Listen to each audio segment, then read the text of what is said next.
Welcome back to Frenemies. My name is Julia Hartwig and I am a passionate marketer and today joined by two men. First of all, the one and only Mr. Sales, Ahmet and And then we also today welcome Marc Denier, the founder of StageSet, to the podcast. Welcome, Marc. Thank you for having me. Yes, so today we want to talk about how it is to have a startup and how it is to drive a startup in 2023 and bring sales and marketing to the next level. So, can you give us a bit of background on yourself and StageSet? Sure. So my name is Mark. I'm the co-founder of StageSet. And StageSet, for those who don't know, helps B2B sellers to win more deals in less time. And with StageSet, basically, sellers share with their buyer all sales resources, document, and next steps on one personalized page. This helps to get buy-in from everybody involved on the buyer team. It streamlines deals from first call to onboarding, and it tracks buyer engagement so that sellers know who is involved, when are they engaged, and which resources buyers interact with. And yeah, so that's about StageSet. About me personally, I've been working in sales most of my professional life. I've been doing sales internationally. So I've been working with clients from all over the world, starting from Australia, going to South Africa, the US, India, really any place out there. And around last year, I made the decision to as well found my own startup based on the experience that I made during that journey. And it got me here today with you. So And we're very glad about that. Yeah, So, glad to have you. as far as I could see, StageSet so far is you and your brother, right? So you're a two-man army. not only two men. So we also have a team of developers. But from the business side, it's really just my brother and me mainly who lead the business. Yeah. And how do you have the responsibilities split? Because obviously, as co-founders, there's a lot of hats to wear, especially if you don't have, sales and marketing functions, but you're doing that all by yourself. How do you balance that? There's really like at this stage where we are as a company, you kind of try to split work and then end up doing everything anyway, because it's way too, there's things coming left and right and you kind of have to do them as they come along. So what I'm doing is I'm helping, like, it starts from, for example, the product design, talking about, okay, how do we have to design our product? What's the new product features that we have to launch? I have to manage kind of on the tech side, as at least our CTO as well, in terms of, okay, what are the things that we're going to prioritize for the upcoming week? There's marketing that we have to set up in order to get people to our website. And then we need to also have those founder-led sales, talk to the relationships we have, get customer feedback. So there's really a lot of things that we have to do. And while we split tasks for each week, each day, we still end up like sometimes crossing over lines and ending up doing different things that just come on our table. So I think that this really separation of work is something that comes more pronounced at the later stage of our journey. Yeah. I totally feel you on that point. I mean, leading the marketing team at a startup, it's basically the same for me. It's a lot of different hats to wear and a lot of, in Danish, you say it, a lot of different balls to juggle. So I also end up kind of doing a little bit of everything, but that's also one of the parts I enjoy. So I assume you do too. Mhm. I feel also there's always this element, and maybe it's a bit more pronounced in our startup because it's my brother and me, this element of kind of throwing ideas at one another, because two brains are better than one brain usually. Exactly. If you because I think if you have a lot of people involved, it can get a bit messy, but two people is quite a good format because you can challenge each other. And I'm not sure how that works on your side. I'd be curious to hear as well. But for example, in what I learned from making a startup is that sometimes you have a good idea, or you feel like you Yeah. have a good idea, and you kind of identify with this idea, and then you show it to like somebody else, like in our case, my brother, and he's like, "Nah, Mark, that's kind of not really what we should be doing," and you start to actually question what you came up with. And I think that kind of throwing ideas back and forth, challenging each other, I think is an important part. I think in every startup in the early stages. So I'm very happy actually that I have my brother for that as well. But I completely agree. But I would say, I mean, because I have experience also from enterprise sized companies, that in any company, that is a really important part of the process and of innovating and coming to the next level and driving Mhm. growth. I think actually that is a part that leads us very much to the sales and marketing alignment, because it works very much in the same way. Actually having people from different teams sitting together to collaborate and to brainstorm, I feel like is very, very effective in driving that alignment and going towards a common goal. For brainstorm specifically, I think there are different methods, and it always depends on what the purpose of the brainstorm is. I like both brainstorms that go really like wild and you just really Mhm. throw like insane ideas out there, because a lot of times there is still something at the end. And there's a lot of ideas that are a bit too much. But there is still often outcomes that that you can take away and form and shape other ideas that are more feasible, and scope those out. So I wouldn't actually put the cap of two people on that for me personally. But even brainstorms, I feel like always need a proper agenda and framing of what is actually the outcome we're expecting of this Yes. brainstorm. Where Mhm. do we want to get? Because else it can be a fun session of 1 hour with random ideas, but actually you Mhm. don't really take anything away. So it's also very important, I feel like, in this process to guide people towards the same kind of direction of it's still Mhm. very clear what we're talking about and why we're talking about that. I feel the important part there, and this is on one hand, of course, sales marketing is one aspect of it, but also when you found a startup in general, you always start up from, okay, what's actually the problem? What are we trying to solve? Because without this, you're just going to end up coming up with cool things, but you're not really doing the priorities that you should as a team. So I think I could relate very well to what you said in terms of whenever you do a brainstorm, you first have to know, okay, what's actually the goal of the brainstorm? What problem do we solve? And is that as well actually a priority for now? So I think that's really a good point that you made. I'm very glad to hear that you say that with kind of the product market fit and what problem you're trying to solve. Because I mean, we come kind of from a development the last 5 years where solutions were just popping up everywhere. And I think, especially this year and last year, a lot of them are actually finding that they're missing exactly that, the Mhm. product market fit and the specific idea on what is it actually we're trying to solve. And that, of course, relates very much, I feel like, to the product roadmap and looking strategically at like, okay, how do we want to develop and what else are needs of our customers, of our like buyer personas, that we want to solve, and where this is kind of going, and also what are their expectations. So I think it's a good point to start like that. But how do you feel about, so you said StageSet was founded last year, so obviously like right now economically, macroeconomically, not the easiest time Mhm. to to lead a startup. So how are you seeing this and approaching this?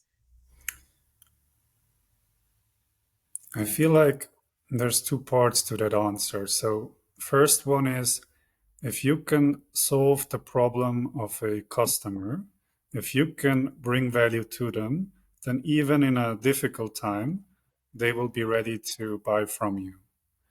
I think what we saw in the last years is especially that kind of people were jumping on a hype train sometimes and like just, okay, we need this, others have that.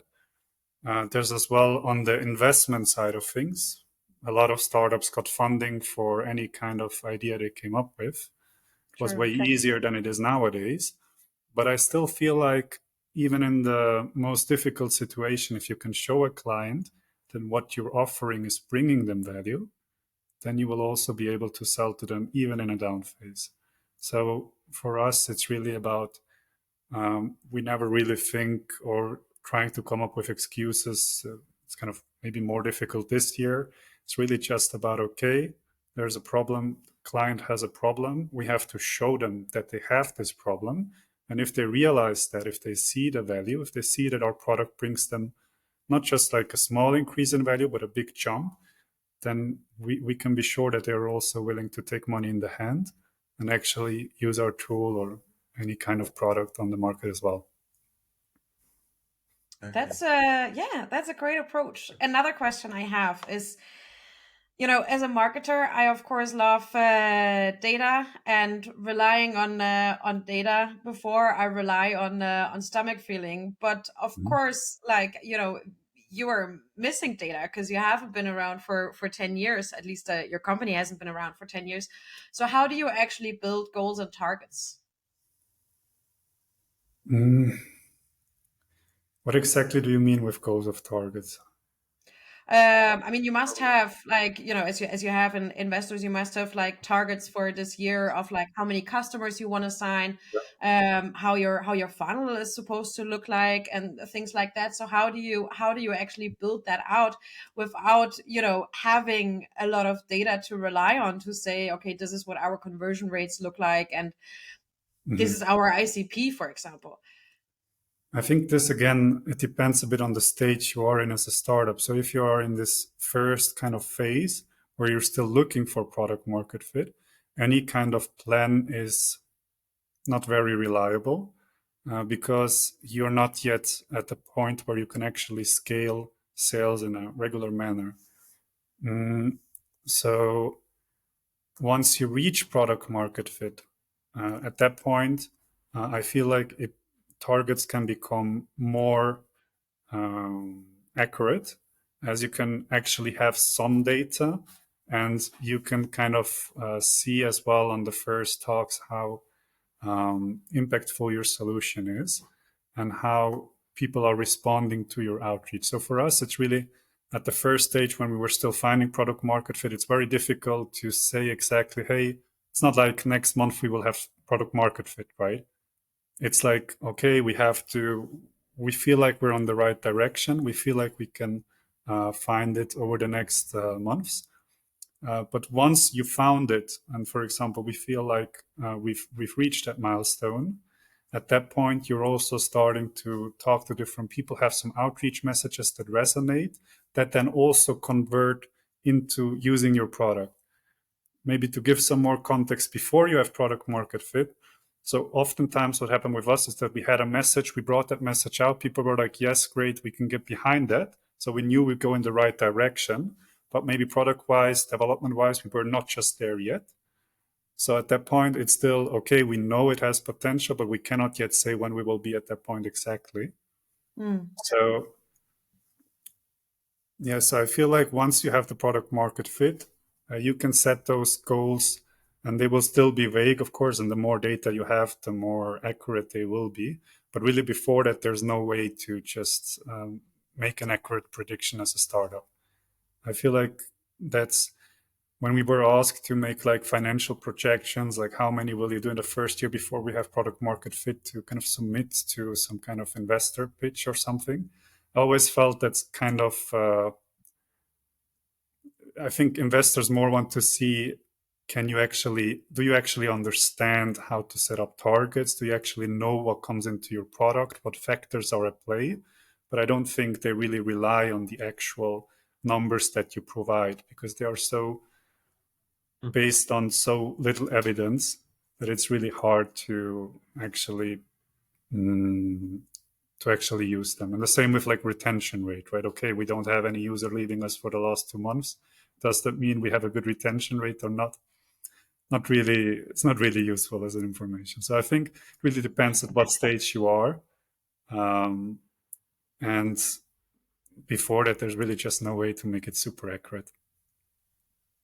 That's true, but also what you said on retention rate. Obviously, as a marketer, I would sell that as a big point. That would be on the website straight away. Zero retention, like everybody is staying, 100% loyal customers. That's how what I would spin out of that. The thing is, there's not just quantitative data, right? There's also Yeah. Yeah. qualitative data. So it's also like you talk with people and you feel like they are enthusiastic about what you do. They bring you a lot of inputs. They say like, hey, that's great. What about doing this? What about doing that? And when you see that qualitative like feedback from your client, you can make some kind of projection as well about the retention rate. But still, it's still difficult, of course, to make it super accurate. And you talked about that there is no kind of optimized sales process yet. So how do you right now test and scale the sales process, as you're also kind of just shooting out in the dark, trying to see what works and how people respond? So a lot comes down, I think, to we still collect the data.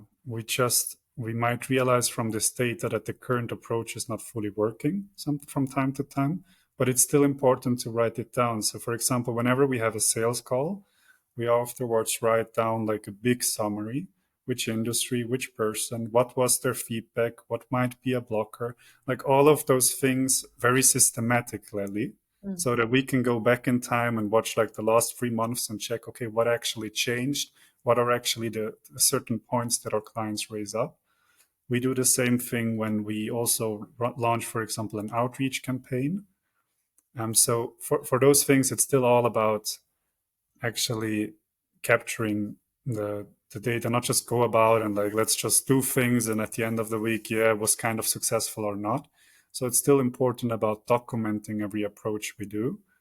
And then really based on that, come to a determination, okay, what's the most efficient way for us to actually streamline customer acquisition?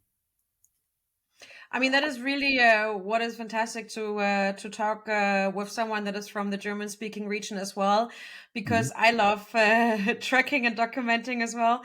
And again, I mean, just having been at companies that had a lot of historical data, but in different systems, I think you're really gonna thank yourself in 5 years for keeping a good track of Yeah, exactly all of this absolutely. information, because then you're really gonna need it and can make use of it.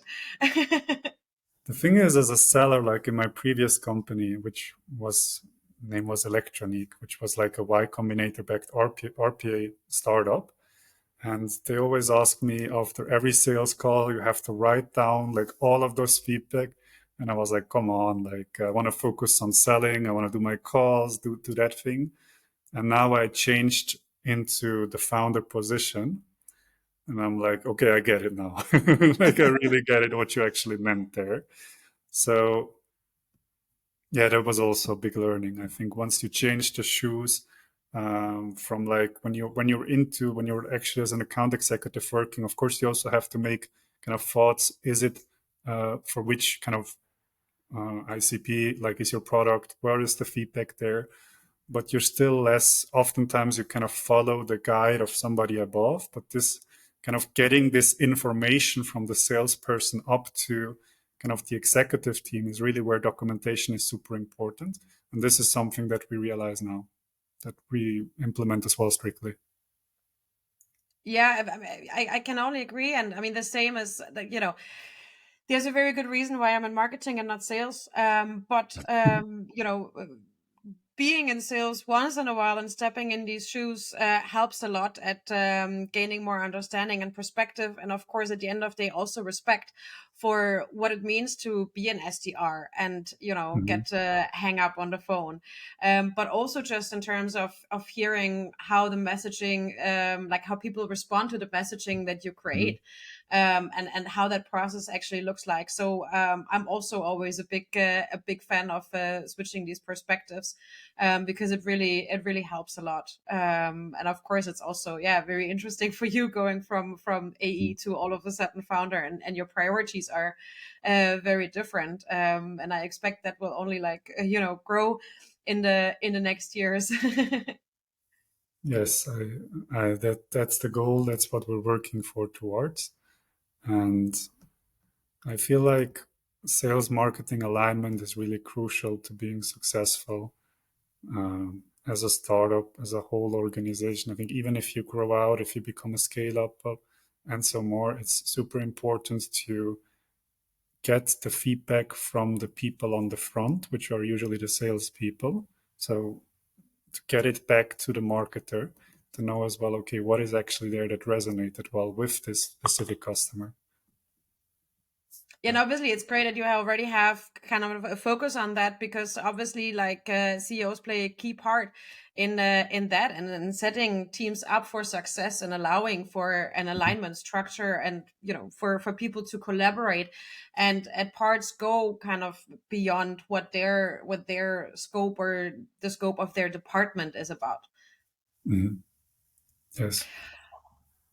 But obviously, on this podcast, we'll also talk about tech and solutions a lot, because it is a key part of what we work with.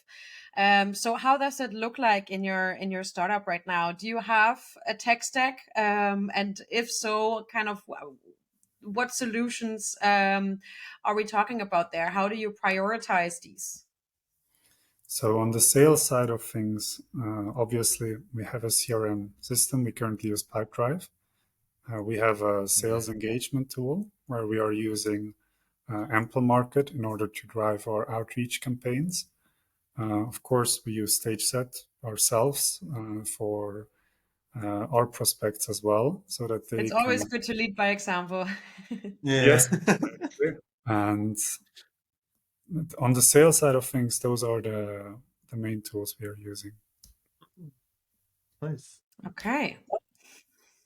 And actually, I had some questions as well, Julia. You had so many questions. I was like, all the time I was in on the left side, like just hearing it. I just Yeah, but want. I'm used to that you just start talking whenever you have a question, so I was just waiting for you to jump in. But Yeah, now but is this the time time. I'll... you have a guest. I need to be polite, It's like when it's Oh, just that's between why. us. He doesn't know. So, Mark, actually, we know each other, so it's like I know your brother, etc. Like? What is the difference between selling another company's product and your own product? What was your feelings? It's like also as a strategy because it's a brand new. It's like you have no reference at the beginning. How was it like? Just wanted to learn more about that. I think there's when you sell a product, it's the structure, the overall structure, how you sell a product, it remains the same. I think what kind of identify a problem, all of that things stay the same, of course. But there are some differences in that as a founder, you're really passionate about your product. Usually, you kind of identify with your product to a large degree. Yeah. So one thing what I realize sometimes I do, I start to go like into very passionate speeches when I'm on my sales calls, and it's a bit more on that front. It's just you're way more involved in every sales call. It's super important for you to, as well on the customer success kind of front, like when people start to use your tool, you're there like 24/7, whatever happens, you're up there to help them. So I think it's just the involvement um, in the actual selling part that is very different. That is, of course, just the when it comes to the actual selling. But there's also a difference, I think, more significant in terms of when you start off as a startup. You're not just going to build a product and then, okay, product is ready now. Now we're going to start to sell, right? Yeah. That's not how it works. You sell when you don't even have a product. So the thing is, when you don't really have the product market, you don't even have a product yet. What it really comes down to is selling what you're doing, selling your idea to a person, get them engaged, get them as well as a potential to once you have the product ready, then to use it actually. So you kind of that's very different actually from a typical sales call, I'd say, from typical selling that I was used to. So I think it's more, if we break it down, it depends highly on the stage you are, which changes the selling part fundamentally. And then once it's really just mostly the involvement that you have as you identify with your product to a very strong degree. Yeah. Interesting. So let me check my. So what would be, for example, and I was like, we talk about it. It is also a little bit hard times for startups to sell also because they need to provide real value, etc. What would be the advice for other founders out there who tries to sell their product right now and find new customers? What would be the one thing, or it could be also several, of course.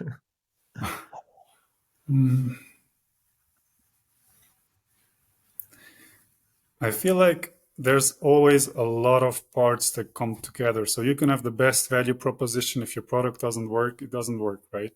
You can have Yeah. the best product. Like there's always, it has to, every part has to play into a whole that you can then, not just as a physical whole or like a digital whole, but also as like a messaging behind it. What I would say is really focus on the messaging itself, on what actually is the problem that the customer you target has. What is actually, what do they not have right now, and how can you make it 10 times better for them? I feel like I feel like in sales, oftentimes sellers fall back into this area where they kind of try to sell a product, try to sell some product features, but that's not what buyers want to buy. What they want is they want to buy a solution to their problem. And in order for you to really, even in those difficult times, sell your product, you have to understand what's actually the problem of your buyer, and then also show them how you can solve that. So I feel like that's really the key part, I think, in sales. Mhm. So going a little bit back stages of sales. So how do you, for example, by trying to find these product market fit? So how do you define your ICP like at the beginning? So I will sell it to sellers, but what kind of sellers? It's like how do you refine it? So what is the latest stage of it? How long it take if you really find your exact ICP?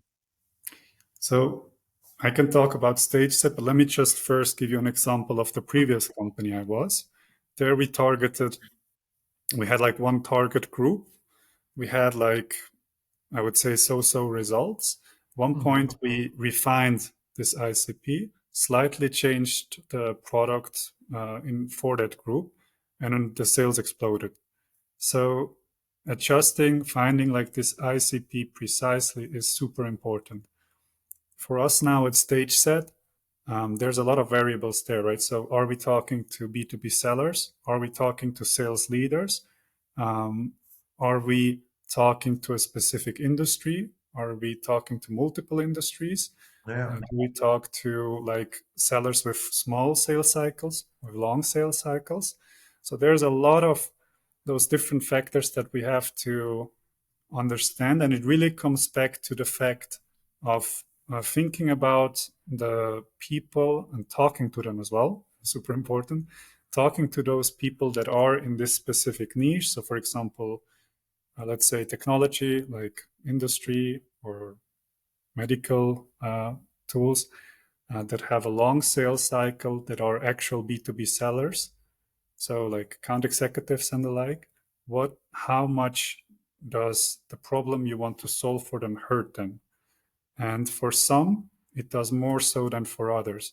So in our case, for StageSet in specific, if you have a simple example would be if you have like a kind of transactional sales, which means that you can, for example, sign up for a trial on a sales engagement platform, then you have one call with a seller and the deal is done.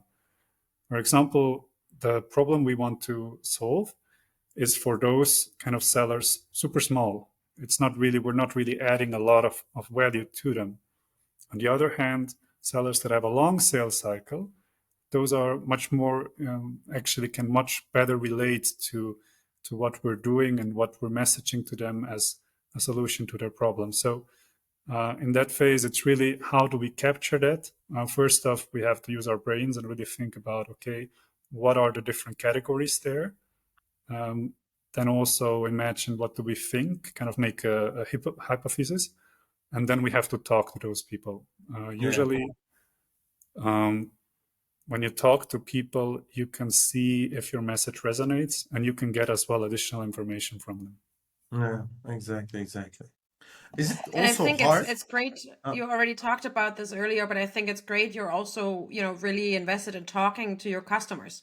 Because a lot of people, both in marketing, but also on C-level, forget about that part. But it is, such a strong part because, of course, especially as a startup from the get-go, you need to create a loyal customer base because that is what is going to ensure growth, right? Because if you lose that customer base, then you have to get double the amount of new customers. Mm-hmm.